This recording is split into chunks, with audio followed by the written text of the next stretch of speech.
Dans les vidéos précédentes, j'avais parlé du potentiel de repos, comment était maintenu le potentiel de repos par la pompe sodium-potassium et les canaux ioniques à sodium et à potassium.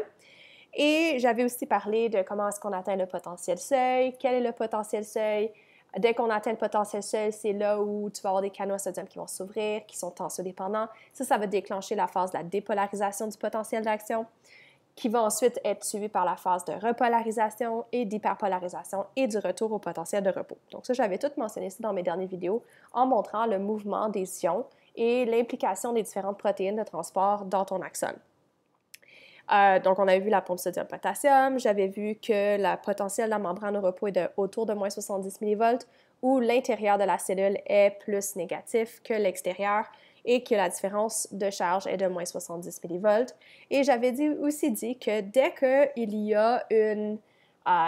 y a l'entrée de sodium un petit peu avant une certaine zone de ta membrane, ces sodiums-là vont diffuser à travers l'axone et vont se retrouver à un endroit où tu vas avoir le potentiel qui est à moins 70. Et plus que le sodium diffuse dans cette région-là, plus qu'il va avoir de charge positive dans cette région-là, ce qui va faire que la membrane va atteindre son potentiel de repos, son potentiel seuil, qui est de moins 50 mV. Et dès que ça arrive, ça déclenche ce qu'on appelle le potentiel d'action. Maintenant, quand je parle de potentiel d'action, c'est la séquence dépolarisation, repolarisation, hyperpolarisation et retour au potentiel de repos qui est le potentiel d'action. Si on n'atteint pas le potentiel seuil de moins 50 mV, les canaux ioniques à sodium tensiodépendants ne peuvent pas s'ouvrir et donc ça ne peut pas déclencher cette séquence dépolarisation, repolarisation, hyperpolarisation. Et ça veut dire que le potentiel d'action est un tout ou rien. Ça veut dire que soit le stimulus dépolarise la membrane assez pour atteindre moins 50 mV dans une certaine région, ou non. Si elle ne atteint pas le moins 50 mV, il n'y a rien qui se passe. Il n'y aura pas de potentiel d'action, ça n'ouvrira pas les canaux sodium et donc ça ne pourra pas déclencher tout le processus. Mais si ça dépasse ou ça atteint le moins 50 mV, là, ça va déclencher le potentiel d'action parce que les canaux sodium tensiodépendants vont s'ouvrir.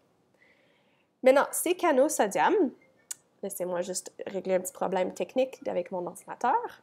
Donc, ces canaux sodium sont des canaux qui sont spéciaux, ils sont tensiodépendants et vont s'ouvrir seulement à différents moments.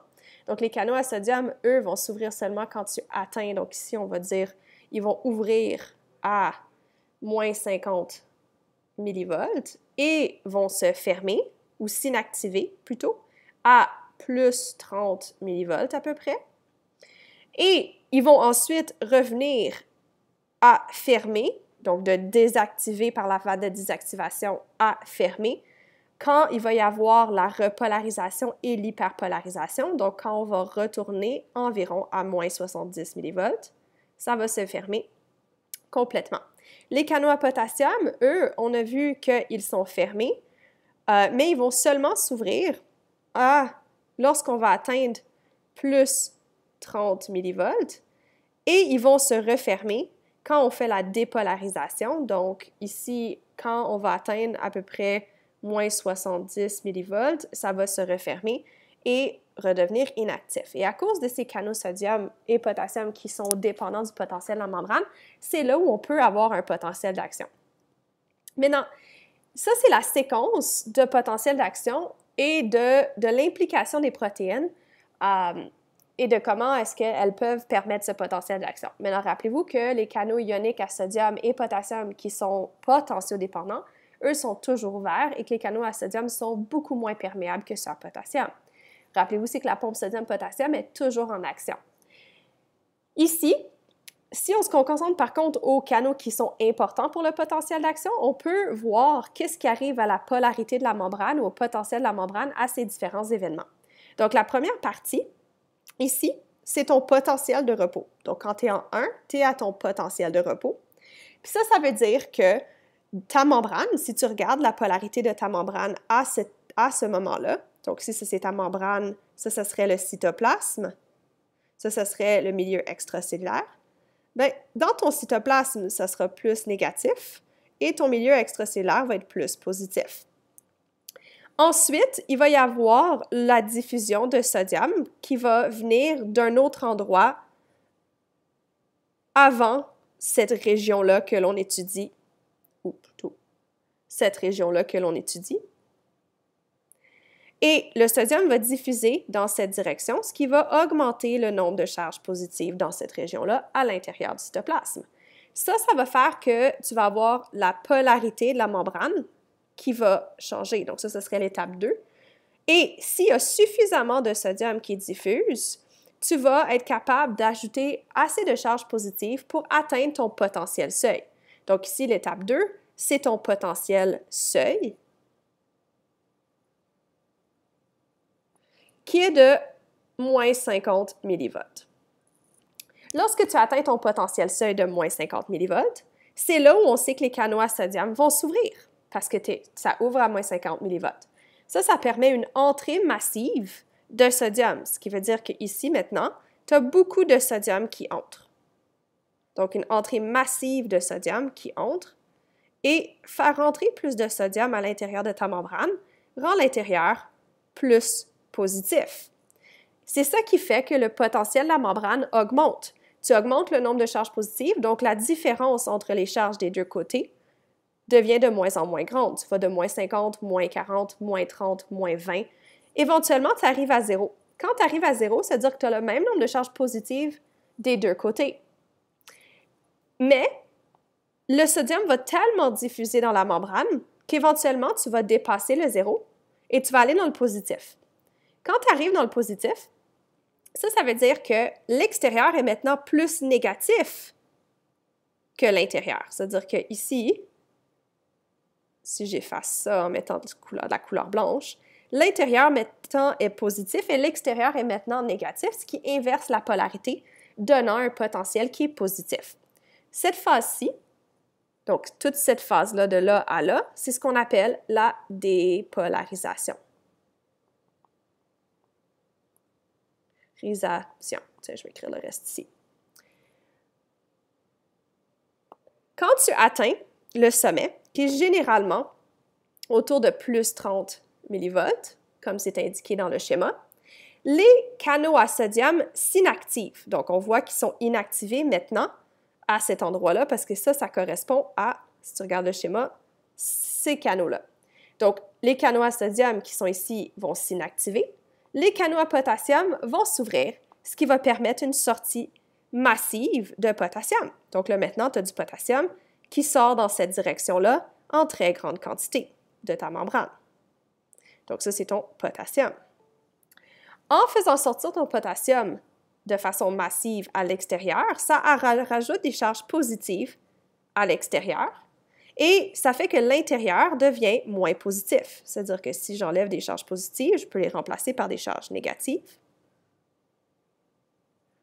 Et donc, maintenant que tu as une augmentation de charges positives à l'extérieur et une diminution de charges positives à l'intérieur, donc une augmentation de charges négatives à l'intérieur, la polarité de la membrane va descendre, donc va devenir de moins en moins négatif à l'extérieur et positif à l'intérieur.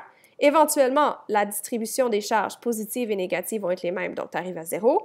Et là, ça va s'inverser. Quand ça s'inverse, c'est là où tes charges deviennent positives complètement à l'extérieur et à l'intérieur, elles redeviennent négatives et là, tu es en dessous de ton 0 millivolt. Cette phase-là, c'est ce qu'on appelle la repolarisation. Et cette repolarisation continue jusqu'à temps que tu arrives à ton moins 70 millivolts. Donc, si ça continue, dépasser le moins 50. Donc, ça, c'est ta repolarisation jusqu'à moins 50 millivolts. Donc, pendant ta repolarisation, les canaux ioniques à sodium sont inactivés à cause de la vanne d'inactivation qui bloque l'entrée du sodium. Les canaux à potassium sont activés et permettent la sortie du potassium. Ici, c'est toujours selon le gradient de concentration et électrochimique, donc le gradient de sodium et de potassium, ce qui fait que le mouvement est différent parce qu'on sait que la différence de concentration des deux côtés de la membrane pour ces deux espèces sont différents. Et éventuellement, quand tu arrives à ton moins 70 millivolts, les canaux à sodium et à potassium se ferment parce qu'ils se ferment tous les deux à moins 70 millivolts. Donc, ici, il était inactivé, maintenant il est fermé. Ici, il était ouvert, maintenant il est fermé. Mais les canaux à potassium sont lents à se fermer. Donc, on sait qu'ils se ferment lentement. C'est-à-dire que ça permet de faire sortir encore plus de potassium de ta membrane. Ce qui fait que tu rends l'extérieur encore plus positif et l'intérieur encore plus négatif. Et ça fait en sorte que tu as la phase d'hyperpolarisation qui est ici. Donc ça, c'est ton hyperpolarisation. Et ensuite, tu vas avoir, maintenant que tes deux canaux ioniques tensiodépendants sont fermés, tu vas avoir les canaux à sodium et potassium qui sont normales, qui sont toujours ouverts, et la pompe sodium-potassium qui vont permettre de rétablir le potentiel de repos à moins 70 mV en transportant les sodiums, 3 sodiums. Donc ici, si on pense de ma pompe sodium-potassium, je vais la mettre ici, ça va utiliser de l'ATP comme source d'énergie. Ça va être 2P, c'est un DP, plus Pi, pour transporter 3 sodiums vers l'extérieur et 2 potassium vers l'intérieur. Et donc, ça va rétablir le gradient. Ça va faire rentrer les potassiums qui sont sortis et ça va faire sortir les sodiums qui sont rentrés, ce qui va faire en sorte qu'on va rétablir le fait qu'il y a plus de charge. Il y a plus de charge positive à l'extérieur et plus de sodium à l'extérieur. Et le fait qu'il y a plus de potassium à l'intérieur. Et donc, ça va rétablir le potentiel de repos qui est au numéro 7. Maintenant, il y a 2 choses dans mon schéma ici qui permettent au potentiel d'action d'aller seulement dans une direction. Donc, aller dans cette direction-là, plutôt que celle-là. Donc, ici, c'est empêché. Parce que, rappelez-vous que les sodiums, ils peuvent diffuser dans toutes les directions. C'est-à-dire que les sodiums qui viennent d'entrer ici vont diffuser dans cette direction, mais ils vont aussi diffuser dans l'autre direction. Dans cette direction-là, ça va faire que ici, donc si ça continue à diffuser dans cette direction-là, éventuellement dans cette région de la membrane, tu vas avoir d'autres canaux à potassium et sodium qui peuvent être activés pour déclencher un potentiel d'action. Et là, ça peut continuer de dépasser ma page. Mais si ça retourne en arrière et il n'y avait pas un processus qui empêchait une dépolarisation ici, parce que les sodiums diffusent dans cette direction, le message irait dans les deux côtés parce que ça déclencherait un potentiel d'action dans cette direction. Mais on ne veut pas. On veut que le message nerveux va du début d'un neurone jusqu'à la fin d'un neurone. On ne veut pas qu'il aille dans les deux directions. Donc, comment est-ce que ça fait qu'on peut empêcher d'aller dans cette direction-là? Mais il y a 2 choses qui permettent d'empêcher ça. Le fait que le canaux à sodium ont une vanne d'inactivation fait en sorte que quand le sodium y rentre, il ne peut pas il peut pas être réouvert même si on atteint un potentiel de moins 50, comme par exemple quand on est ici. Remarquez que là, on atteint moins 50. Donc, techniquement, ça voudrait dire qu'on devrait être capable de réouvrir les canaux à sodium. Mais on ne peut pas les réouvrir à ce moins 50-là de la dépolarisation parce qu'ils sont inactivés. Ils sont encore ouverts, ils sont inactivés. Puis pour le rouvrir, il faut premièrement le fermer complètement. Et pour le fermer complètement, il faut atteindre ton moins 70 en premier. Et donc, ça fait en sorte que quand tu refais la repolarisation, tu ne peux pas réouvrir les canaux à sodium puis annuler le processus.